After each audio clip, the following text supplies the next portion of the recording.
बिहार सरकार ने जातीय गणना जब शुरू करवाई थी उसी समय से इस पर रोक लगाने की मांग को लेकर कई याचिकाकर्ता अलग अलग याचिका कोर्ट में दाखिल कर चुके हैं। उन याचिकाओं पर समेकित सुनवाई सुप्रीम कोर्ट में हुई है, जहां बिहार सरकार के लिए बड़ी राहत भरी खबर सामने आई है। आपको बता दें कि जस्टिस संजीव खन्ना और जस्टिस SVN भट्टी की खंडपीठ ने इस मामले में दायर याचिकाओं पर एक साथ सुनवाई की और आंकड़ों को जारी करने से रोक लगाने संबंधी याचिका पर रोक लगाने से मना कर दिया। हालांकि याचिकाकर्ता की ओर से यह कहा गया कि बहुत सी जातियों की संख्या का पूरा ब्यौरा नहीं दिया गया है, इससे भ्रम की स्थिति बनी है। सुप्रीम कोर्ट ने बिहार सरकार को नोटिस तो जारी किया है, लेकिन डेटा पर रोक लगाने से इनकार कर दिया है।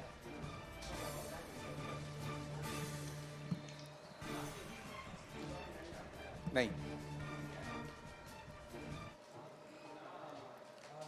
आंकड़े जारी होने के बाद इन आंकड़ों की विश्वसनीयता को लेकर विपक्ष सरकार पर हमलावर रहा और इसे चुनावी फायदे के लिए जारी किया गया आंकड़ा बताती रही। हालांकि इन आंकड़ों को लेकर सत्ता पक्ष की ओर से भी सवाल उठाए जाते रहे हैं, लेकिन अब आम लोगों की भी प्रतिक्रिया ये आ रही है कि उन्हें भी छोड़ दिया गया है। गोपालगंज से कुछ लोगों की जब कशिश न्यूज संवाददाता ने प्रतिक्रिया ली तो उनका क्या कहना था, वो भी सुनिए जरा। कहना क्या है, सब फेक डाटा है, ऐसे ही सरकार रिलीज कर दिया है गणना। इसमें तो कुछ आज तक कोई मेरे यहाँ आया ही नहीं। हम लोग के यहाँ कम से कम 40 से 50 आदमी पूरे फैमिली में हैं, बड़ा फैमिली है, लेकिन कोई अभी तक तो आया नहीं है मेरे यहाँ ऐसा। आए थे मेरे घर पे कोई टीचर नहीं आए थे। कितने लोग हैं आपके? हमारे घर में कम से कम 20 आदमी हैं। 20 आदमी हैं। 20 किसी का कोई एंट्री नहीं? किसी का कोई एंट्री नहीं है। पहले के जाति गणना है, बहुत पहले कई पूत का अभी कोई नहीं है जो पड़ा हुआ है। कितना दिन से हैं आप लोग? हमारा यहाँ जन्म कर्म हुआ है, यहाँ पे हमारा दादा परदादा गुजर चुके हैं, यहीं के रहने वाले हैं, पिपरा खास के निवासी हैं हम। विरोधियों के आरोप सियासी कहे जा सकते हैं, लेकिन जब अपनी ही पार्टी के नेता जेडीयू के प्रदेश महासचिव ने सवाल खड़ा किया, सांसद सुनील कुमार पिंटू ने सवाल खड़ा किया, जिसके बाद प्रतिक्रिया आई और सुनील कुमार पिंटू पर तल्ख टिप्पणी जेडीयू नेताओं की आई है। पार्टी नेता और मंत्री अशोक चौधरी ने भी प्रतिक्रिया दी है, वो भी एक बार सुन लेते हैं। वो कहीं और से गाइड हो रहे हैं, पता नहीं है क्या? उनका बयान मैंने देखा, गाइड अब कहीं और से हो रहा है, जहाँ थे वहीं जाने का विचार हो। बोले ना, गाइड कहीं और से हो रहा है। में जो पुण्य आत्मा ऊपर चले गए, वो निश्चित रूप से नीतीश कुमार जी को ऊपर से आशीर्वाद देते होंगे कि कोई ऐसा बेटा पैदा लिया जिसने जातीय गणना करने का हिम्मत किया। भारतीय जनता पार्टी के लोग शुरू से इसके विरोधी थे और जब जब माननीय नेता ने दबाव दिया तब वो साथ गए, लेकिन फॉर्मेलिटी किए और हर जगह से न्यायिक प्रक्रिया से लेकर जब जब हुआ उन्होंने व्यवधान पैदा करने का प्रयास किया। जातीय गणना के आंकड़ों पर सियासतदान के सवाल तो समझे जा सकते हैं, सियासत से प्रेरित हो सकते हैं, लेकिन समाज से भी सवाल उठ रहे हैं। सहयोगी संपादक अशोक मिश्रा हमारे साथ मौजूद हैं, इनसे पूछते हैं। अशोक जी, राजनीतिक लोग तो राजनीतिक इच्छा पूर्ति के लिए सवाल खड़े करेंगे, ये समझा जा सकता है, लेकिन कई इलाकों में आम लोग भी इस तरह से कह रहे हैं कि उनके आंकड़े नहीं दर्ज किए गए।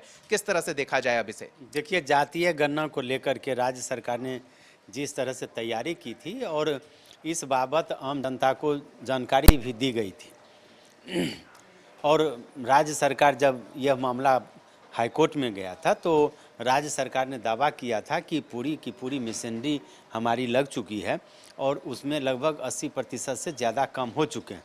जब यह मामला सुप्रीम कोर्ट में गया था तो राज्य सरकार ने ये दलील दी थी कि सुप्रीम कोर्ट हमारा भी पक्ष लेकर के तब कोई फैसला ले, और उसमें भी यह दावा किया गया था कि 90% से ज़्यादा कम हो गया। अब जाति आधारित जो गणना हुई है बिहार में, उसकी एक तरह से कही कि सूची जारी कर दी गई है, अधिसूचना उसकी जारी हो गई है, आंकड़े आ गए हैं सबके सामने। अब सत्ता पक्ष हो या विपक्ष हो या फिर आम जनता हो, उनकी प्रतिक्रियाएं आ रही हैं।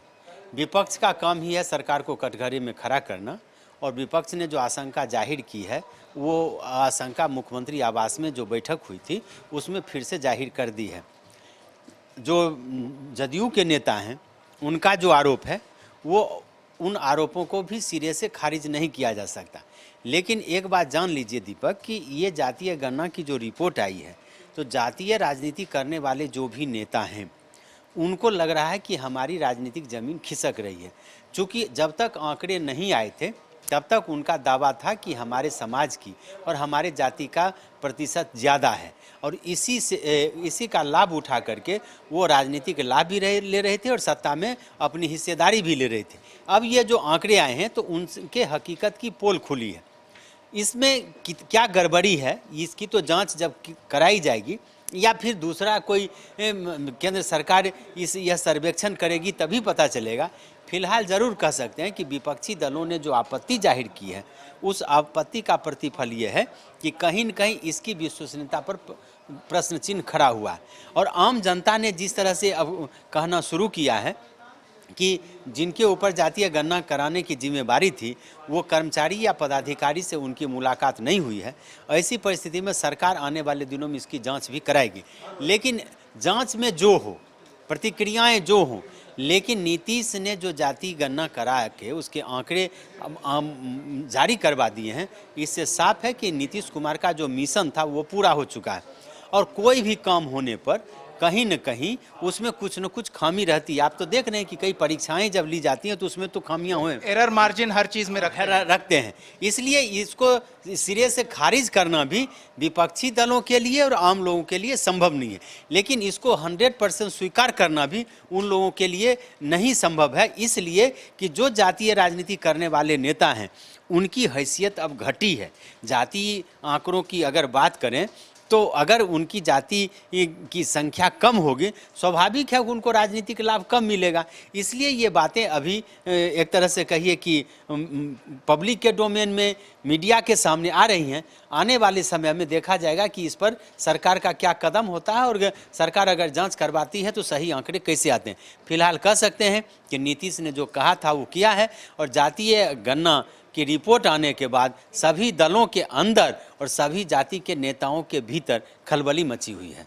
बहुत बहुत धन्यवाद अशोक जी इस तमाम बातचीत और जानकारी के लिए। तो आप इस पे विश्वास करें या ना करें, लेकिन इतना जरूर है कि पूरी सरकारी मशीनरी कई हफ्तों तक जिस काम में लगी हुई थी उस काम में एरर मार्जिन हर चीज में रहता है, पर एरर मार्जिन के बावजूद आंकड़े सटीकता के काफी करीब तो कहे ही जा सकते हैं।